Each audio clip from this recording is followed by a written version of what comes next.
Y nosotras y nosotros que hemos pensado desde hace décadas, podemos correr el riesgo de volvernos materia prima para que luego nos devuelvan como producto elaborado y tengamos que citar nuestras propias ideas transformadas en jergas ininteligibles por unos señores que, digamos, cuya ética deja mucho que desear.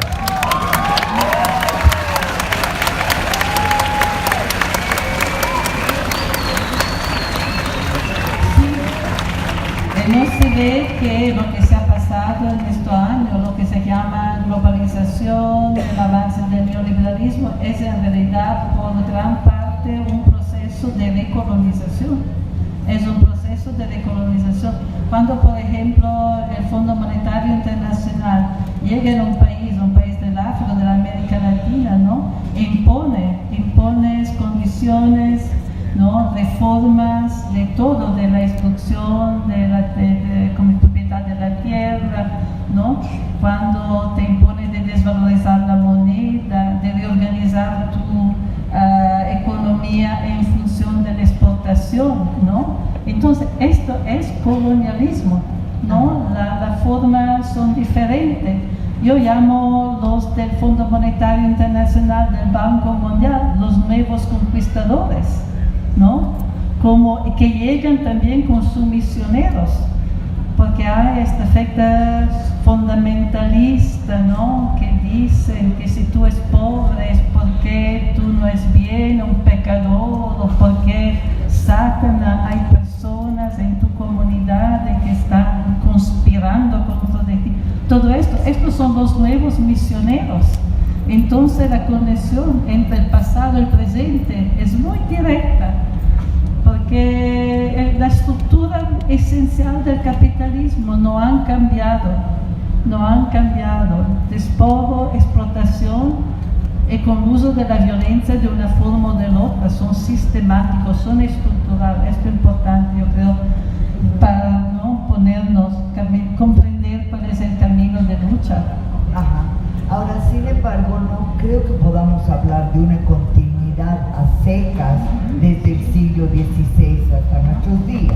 Creo que en eso hay cosas rescatables del marxismo que yo veo que tú trabajas. Por ejemplo, la noción de crisis, la crisis cíclica, pero la formulación que tú le das es justamente entender que la crisis no puede ser resuelta en el interior de la sociedad capitalista, sino que tiene que agredir y avasallar todo lo que queda por fuera, ¿cierto? Y en la medida en que nos reproducimos, las sociedades un poco resistentes a esa forma totalitaria del mercado y del consumo y del capital, somos enemigas y muchas veces las mujeres somos puestas en primera plana. Pero creo que la noción de crisis es muy importante rescatarla, y creo que la noción de crisis cíclica y la necesidad que tiene el capital de remozarse es como una máquina diabólica que se alimenta de sangre y huesos para alimentar nuevos ciclos de acumulación. Y eso lo estamos viendo con la violencia hacia las mujeres, a los pueblos indígenas, con la privatización de la vida. En las comunidades, pueden ustedes no creerlo, en las comunidades andinas que han sido la base de mis identificaciones culturales, hoy día se está imponiendo por ley la privatización de los recursos y la usurpación estatal de bienes comunes, ¿sí? Cerros, agua, ríos, quebradas, yacimientos de cal, yacimientos de arcilla.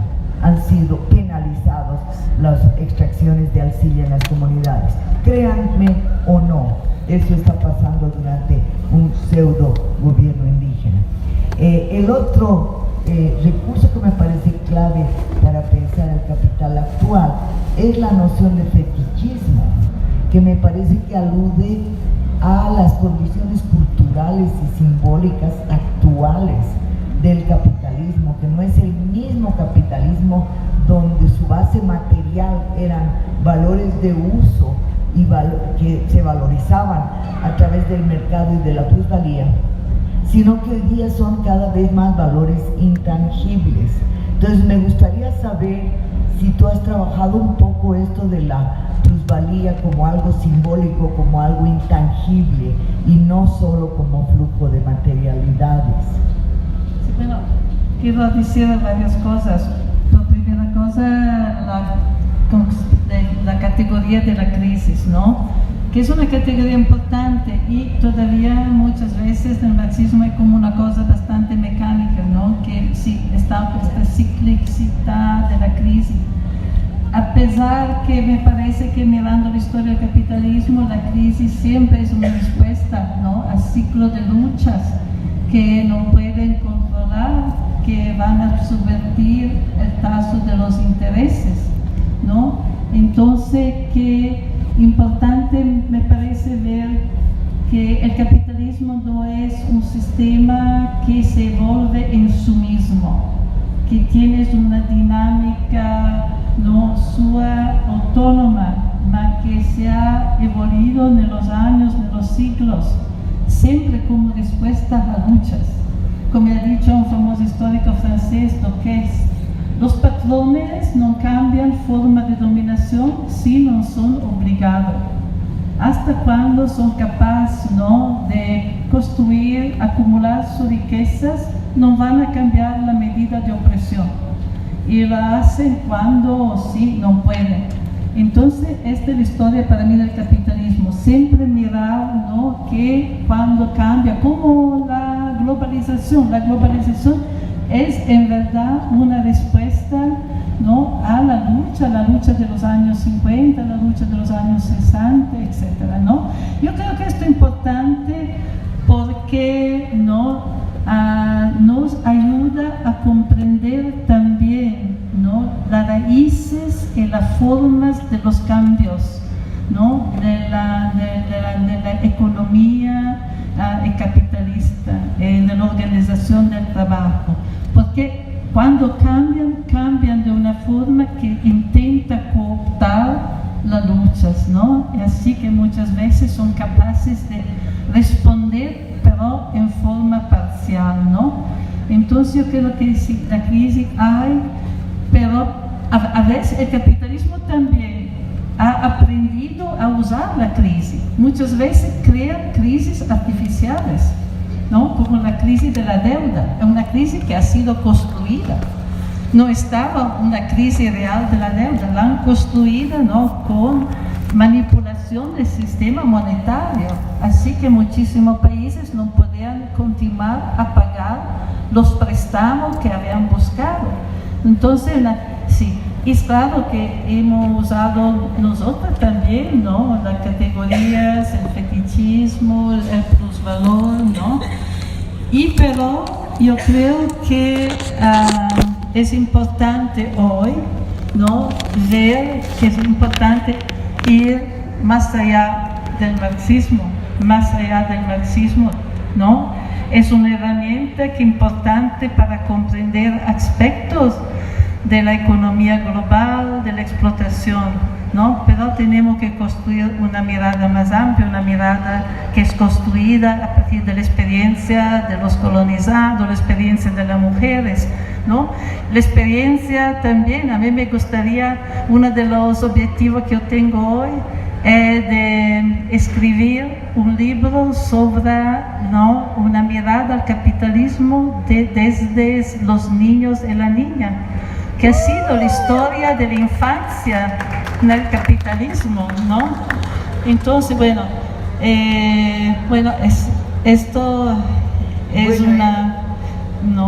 mi concepción de eso nos muestra la importancia que tiene el superar el volver a unir lo que el propio capital ha separado, que es el mundo público del mundo privado.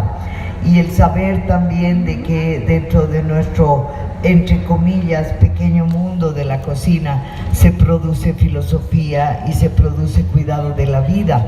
Como nunca, creo que la crisis hoy alude a una crisis epistémica, a una crisis ética, a una crisis de sentido. O sea, ya no podemos hablar solo de una crisis económica, sino una crisis de significado que nos hace descubrir, digamos, cuán falsa, cuán falaz pudo haber sido esa idea de que el capitalismo es humanista, progresista, que esa etapa es necesaria. Todo eso quedó atrás porque el planeta está siendo destruido. Y en ese sentido, la ética del cuidado, de la reproducción, de la capacidad de solidarizarnos con hermanas y hermanos de comunidades indígenas en todo el mundo, es algo que nos puede permitir valorar el sentido más abstracto, si quieres tú, la propuesta más altamente filosófica de la lucha de las mujeres. Es decir, que lo de las mujeres no es una cosa de mujeres, ni vamos a hablar con Silvia Federici de cosas de mujeres, sino que vamos a hablar de cosas del mundo, de cosas del planeta, de nuestras responsabilidades como especie humana, que hemos sido dotados por algo, yo digo por la Pachamama, pero puedes creer por lo que sea, con el don de la palabra, y que el capital, entre otras cosas, ha destruido el sentido de las palabras y ha convertido en fetiches las palabras. Esta fase actual del capitalismo es un capitalismo ultra fetichista, y bueno, queremos superar la idea de que por ser mujeres somos parte de ese fetichismo. Sí. No, yo creo que es muy importante lo que ha dicho, ¿no, Silvia? Que no somos aquí a hablar solamente de la vida de las mujeres, o que la lucha de las mujeres es una lucha para mejorar la condición de la mujer. Tan importante que esto es, ¿no? Pero cuando hemos empezado a mirar la historia del capitalismo, pasado y presente, ¿no? De una perspectiva, digamos, feminista, de la experiencia de las mujeres, de la lucha, hemos visto que era una perspectiva que cambiaba toda la mirada, no solamente la mirada sobre nuestra vida, la vida de nuestra abuela y de otra mujer, pero cambiaba la concepción de qué es el capitalismo. Por ejemplo, que cambiaba la concepción de qué es el trabajo, que como la economía capitalista, como el marxismo nos ha dado una concepción muy, muy limitada de qué es el trabajo, que dejaba fuera todas las actividades más importantes, ¿no? Entonces yo creo que, ¿no?, hay una perspectiva de las mujeres sobre cualquier parte de la vida del capitalismo, de las relaciones sociales construidas en la sociedad capitalista. Yo creo que esto es extremadamente importante, y lo que nos ha hecho ver ha sido que, a pesar de la gran, no, el fetichismo, no hay fetichismo más grande que el fetichismo de la tecnología, ¿no? Hoy el fetichismo es cuando tú das vida, poder, ¿no?, a las cosas, y no considera a las personas, ¿no?, como inertes, pasivas. Bueno, no hay fetichismo más grande que el fetichismo de la tecnología, que parece que el capitalismo ha producido un montón de riqueza, nos ha empoderado, nos ha enriquecido, porque hoy tenemos toda esta tecnología. No se ve esta mirada, no nos mostras, ¿no?, la otra cara, ¿no?, que es lo que el capitalismo ha destruido, cómo nos ha empobrecido, ¿no? Por ejemplo, cuando no se puede respirar el aire, aquí, que se marcha en la calle y que tú vas a sofocar por la gasolina, esto es empobrecimiento. Es empobrecimiento ser tan separado de la naturaleza.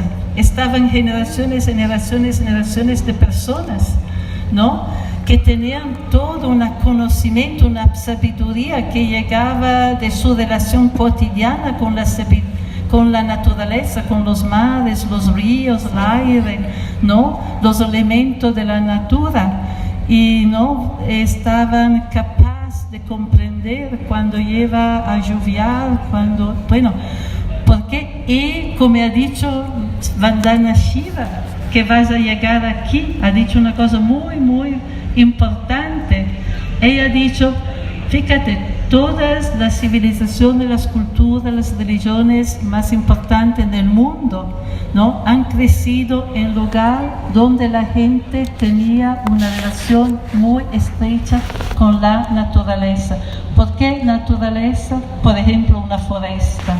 No es solamente un lugar, ¿no?, donde se puede traer recursos económicos, ¿no?, o recursos por la vida, por reproducirnos, como hierbas, frutos, ¿no?, producto agrícola. Pero la foresta es un lugar de espiritualidad, donde tú te sientes parte de algo que es más grande que ti, ¿no? Habernos separado de la naturaleza, de los animales, la relación fuerte, afectiva que estaba con los animales, habernos separado los unos de los otros, las unas de las otras, ha sido parte de un empobrecimiento brutal que no puede ser compensado por un computador, no puede ser compensado por un cell phone, y al mismo tiempo nos hacen olvidar cuál es el costo de la tecnología, de esta tecnología que nos dice, nos pones en común, que yo en New York puedo comunicarme con la China, no sé. Todavía no solamente somos en comunicación con países distantes, pero no conocimos el vecino y la vecina.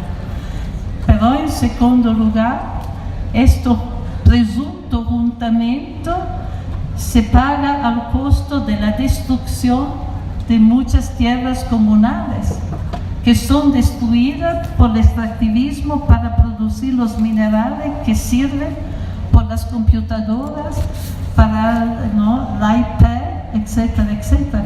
Yo creo que parte de la lucha, y aquí también las mujeres creo que tienen un papel particular, es poner una crítica, como se dice, al fetichismo de toda forma, y sobre todo al fetichismo de la tecnología, que nos dicen, Twitter hace la revolución, con Twitter vamos todos miles y miles en la calle, ¿hacer qué? Por primera cosa, podemos llegar, somos capaces de restar, ¿no? Entonces se da un poder a la tecnología que no es real. Entonces esta crítica me parece fundamental. Excelente ese razonamiento. Me encanta que hayas tocado ese tema, porque justamente el pensar hoy en una opción que tenga alguna forma de espacio para el vínculo, para restablecer los vínculos, también debe hacernos pensar que los llamados bienes comunes o la naturaleza no es algo que está ahí y está dado.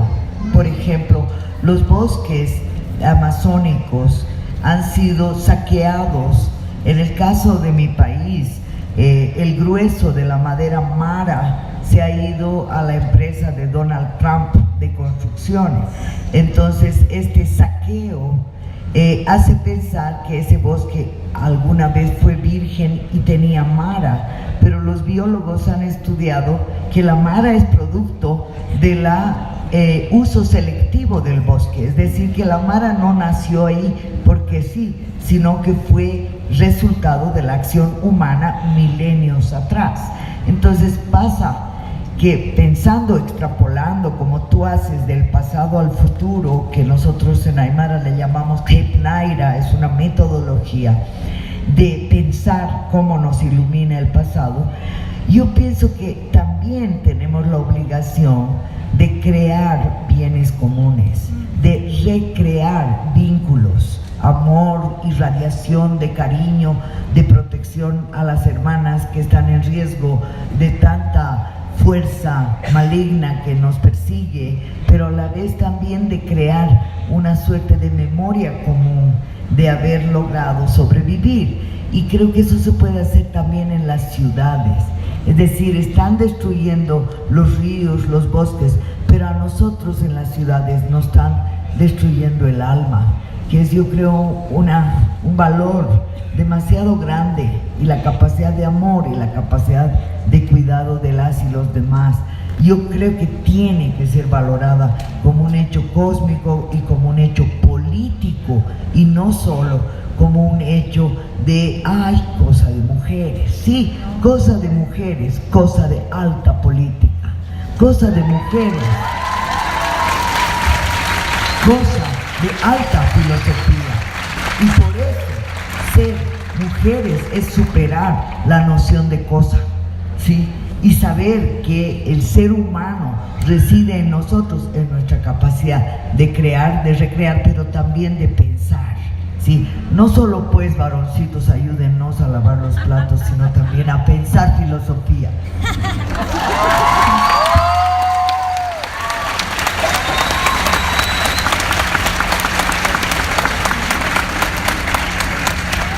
Sí, a mí me parece que ya esto se está haciendo en muchos lugares, ¿no? Sobre todo en lugares como la América del Sur, que sea, por ejemplo, la América Central, ¿no? Las mujeres están creando bienes comunes, ¿no? De tantas formas diferentes. Una, por ejemplo, es de crear formas ¿no? a circulación de semilla, de conservación, ¿no? de semilla así que se pueden hacer autónomas, ¿no? de los grandes agribusiness y conservar todo un patrimonio agrícola, forestal que se está destruyendo. Y también, ¿no? están trabajando para recuperar tantos saberes tradicionales, saberes de la naturaleza y también, ¿no? de la procreación, como ¿no? interés para la actividad de las parteras, que hoy es siempre más criminalizada en cualquier parte del continente americano, ¿no? Se están criminalizando las parteras, ¿no? En el momento mismo en el cual muchísimas mujeres no quieren ir al hospital, no quieren ir a parir, ¿no? bajo del control del Estado, ¿no? A pesar que te dicen que está más seguro, que tienen tecnología que te puede salvar la vida todavía, pero por muchísimas mujeres ir al hospital es una experiencia traumatizante. Se sienten humilladas, no saben qué le van a hacer. Muchísimas mujeres, por ejemplo, afrodescendientes, han sido esterilizadas cuando van. Entonces se está creando, ¿no? toda una forma de protección, de defensa del parir. En los Estados Unidos muchísimas mujeres dicen, si tú vas al hospital, no vas sola, vas con otras mujeres, que va a ser tu abogada. Así que cuando tú estás pariendo, tú no debes pensar a protegerte.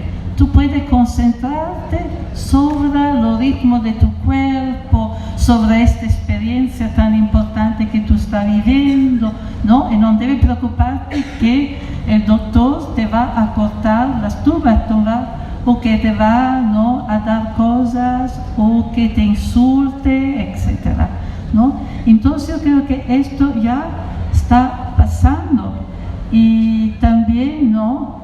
se están creando formas de reproducción más cooperativa, ¿no? Muchísimas mujeres hoy ven que sea la crianza, el cocinar, son cosas que se deben hacer colectivamente, cooperativamente, porque el aislamiento es en eso mismo una derrota.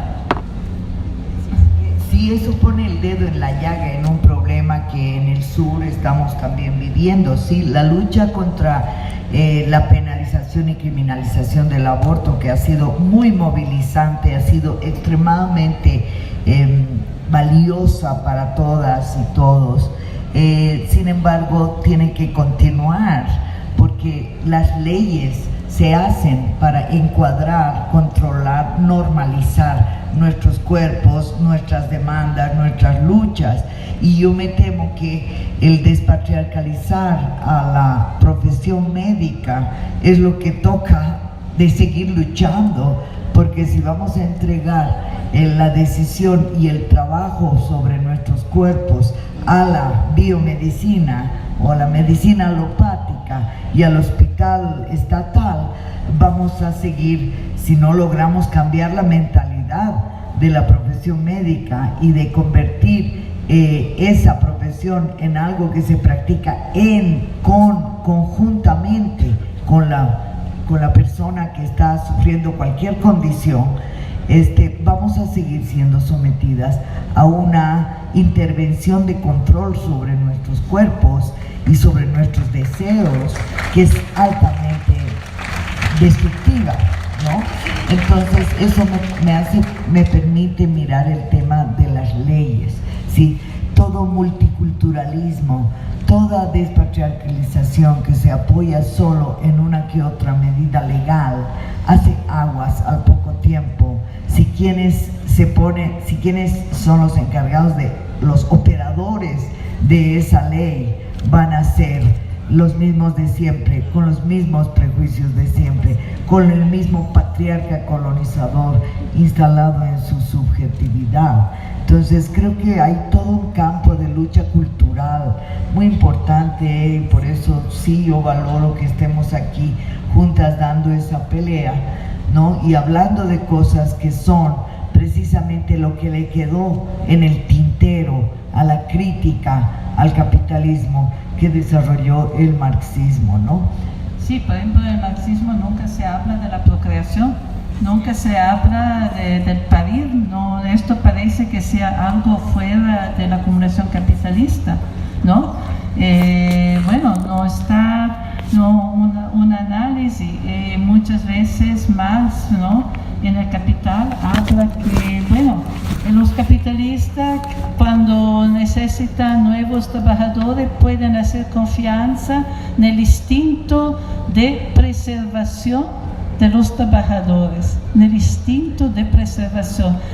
Es decir, que Marx nunca se pone el problema que hay una diferencia de intereses entre los hombres y las mujeres con respecto a la procreación, que lo van a ver en forma muy diferente, que por la mujer tener 10 hijos o hijas, ¿no? Es una muerte, y que en el tiempo en el cual él estaba escribiendo El Capital, las mujeres pedían contraceptivos, morían por aborto que habían producido ella misma.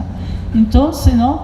Y nunca se ha preguntado por qué el Estado interviene a controlar la sexualidad y la procreación de las mujeres. ¿Por qué? ¿Por qué interviene? Fue necesario el movimiento feminista para ver que la sexualidad es muy controlada por el Estado, ¿no? Estaban canciones feministas de los años 70 que decían: tenemos el Estado en nuestras camas, ¿no? Porque la forma en la cual se vive el sexo por la mujer y la sexualidad es una forma tan controlada, tan poco natural, ¿no?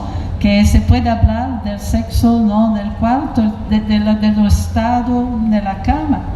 Y me gusta, no me importa decir hoy que debemos tener cuidado, ¿no? Con respecto a la nueva forma de control sobre el cuerpo y sobre todo sobre el parir, ¿no? En los Estados Unidos están pasando hoy muchísimas leyes en varios estados, ya son más de 30, que dan derechos de persona al feto, ¿no?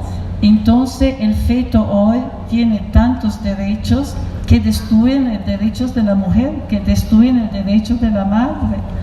Así que hoy, ¿no? A consecuencia de esta legislación, ¿no? Las mujeres que son embarazadas, sobre todo las mujeres sin recursos, las mujeres afrodescendientes, sí, pueden ser criminalizadas por muchísimas cosas que no son crímenes, ¿no? Como trobarse en un accidente de coche.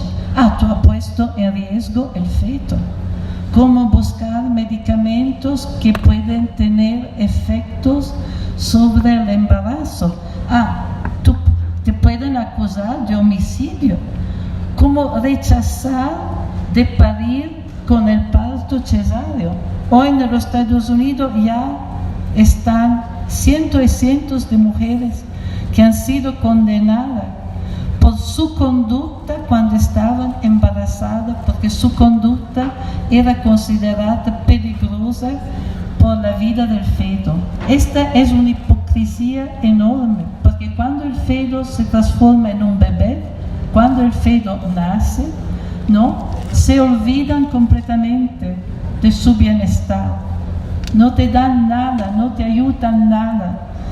Entonces le importa el feto solamente como para penalizar a las mujeres, para decir, si tú que es pobre, si tú que no es a la cima de la escala social, si tú decides de reproducirte, de reproducir algo como ti, no te vamos a penalizar. Entonces parece que sea una defensa de la vida y en realidad es un ataque al derecho de las mujeres que no tengan recursos de reproducirse.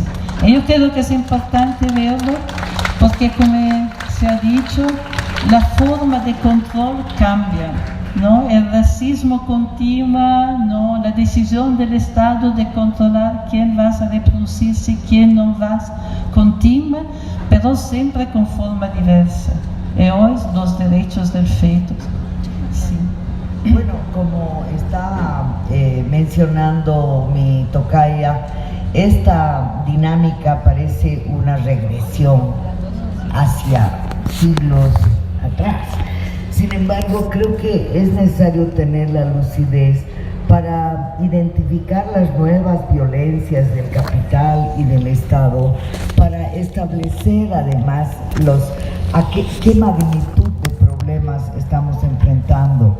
Y yo creo que un factor que lo desarrolla Rita Segato, una pensadora argentina que trabaja en Brasil, que tiene un libro, La guerra contra las mujeres, palabras explícitamente también mencionadas aquí y por muchas mujeres. Sentimos que hay una guerra que se está librando contra las mujeres.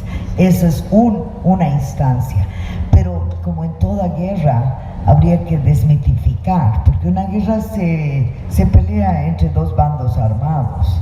Entonces yo creo que lo que hay aquí es el papel solapado de las fuerzas armadas, legales o ilegales, militares o paramilitares, y ahí sí estamos ante una amenaza que escapa a toda ley, que es básicamente las amenazas paramilitares de toda esa economía oscura que está solapadamente viviendo a la sombra de las llamadas democracias.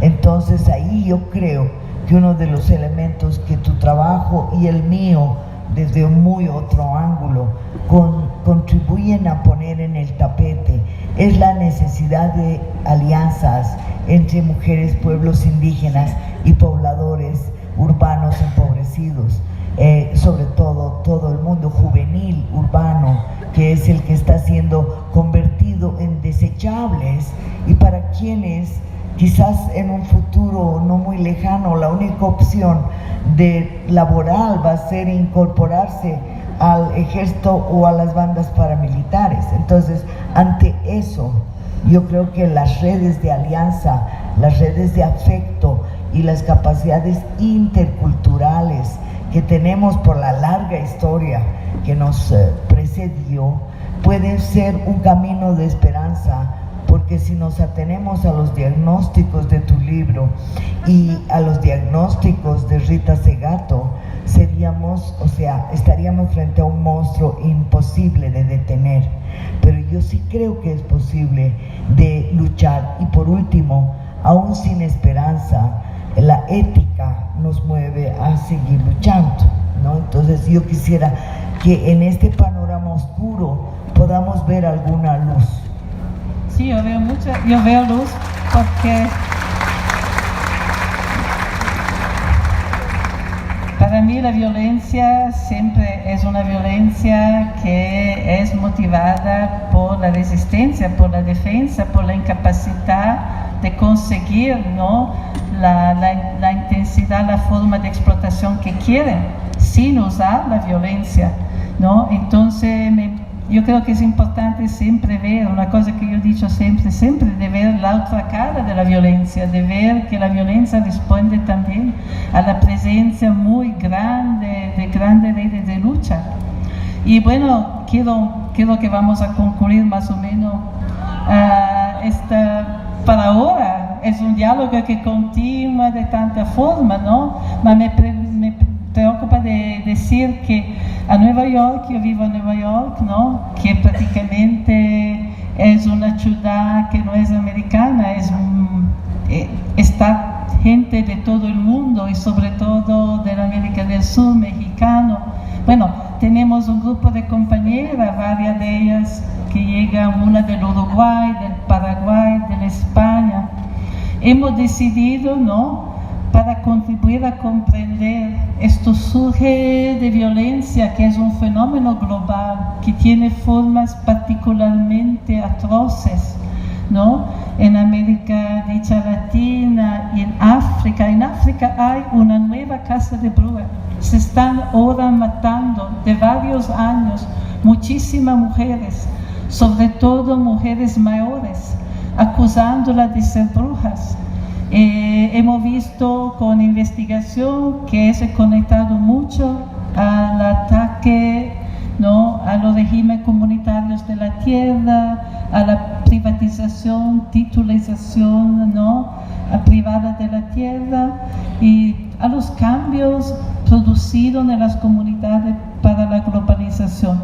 Bueno, hemos decidido, ¿no?, de armar un grupo, una website que ya está en estos días empezando a funcionar, para crear, ¿no?, una colaboración con mujeres de varios lugares para un cambio de información, ¿no?, que necesitamos saber hoy para comprender, ¿no?, cuáles son las formas de violencia contra las mujeres, cuáles son sus raíces, sus conexiones con la nueva forma de capitalismo, la nueva forma de trabajo, la nueva forma de acumulación, de organización del trabajo. Bueno, necesitamos, ¿no?, ampliar nuestra colaboración. Entonces hemos creado esta website como un espacio para intercambio de noticias y construcción de proyectos en común, ¿no? Gran parte de lo que hay en esta website hoy es en español, porque estamos en contacto con muchísimas compañeras, ¿no?, de la Argentina, de la Ni Una Menos, del Uruguay, etcétera, etcétera, ¿no? Y bueno, esta es una cosa que espero que aquí, ¿no?, muchas de las personas que son presentes aquí, en un futuro podemos colaborar a través, ¿no? Porque yo creo que es muy importante como construir mapas, porque la violencia es muy alta, pero tiene formas diferentes, ¿no? En el campo, contra las mujeres son en primera línea, contra el extractivismo, entonces hay los paramilitares, los narcotraficantes, violencia contra las mujeres que migran, ¿no?, que paramilitares, narcotraficantes colaboran con la DEA, con ¿no?, las autoridades migratorias de los Estados Unidos, y también, ¿no?, se imponen a las mujeres formas de trabajo muy, muy intenso, muy, muy terrificantes, de las maquilas. Entonces, para parar, para prevenir, que se organicen. Entonces, tan importante para organizarnos, ver cuáles son las raíces específicas, cuáles son su conexión con el desarrollo capitalista en general y cómo podemos organizarnos, porque como ha dicho una compañera de la Columbia, Betty Ruth Lozano, no vamos a contar los cuerpos, porque eso solo sirve a aterrorizarnos. Vamos a ver cómo construimos formas de defensa y comunidades que pueden acabar con toda esta violencia. Eso me parece muy lindo, y yo quisiera también despedirme con algunas ideas que pueden dialogar bien con las de mi tocaya, pero además recalcar que este encuentro no es casual. Este encuentro está precedido por la labor que también se hace a través de un no sé si es blog o no sé qué, se llama Lobo Suelto o Anarquía Coronada, que gestionan las hermanas y hermanos de Tinta Limón y de, que se llama el colectivo Situaciones de Buenos Aires, que cada vez más ha tejido redes norte-sur, que han alimentado el pensamiento a través de la labor editorial. Entonces también decirles que yo he luchado en los últimos años contra las políticas identitarias, esencialistas, porque eso nos ha separado, nos ha dividido, y no estoy solamente hablando de esencialismos étnicos, sino también de género.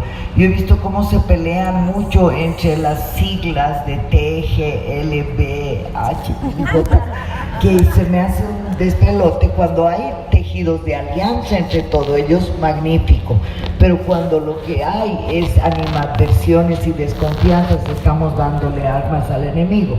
Y por eso yo también hago mi pequeña propaganda, que es que un mundo cheje es posible. La idea de lo cheje es la identidad manchada, contaminada, impura, que es la forma de superar el purismo identitario que nos ha bloqueado muchos años.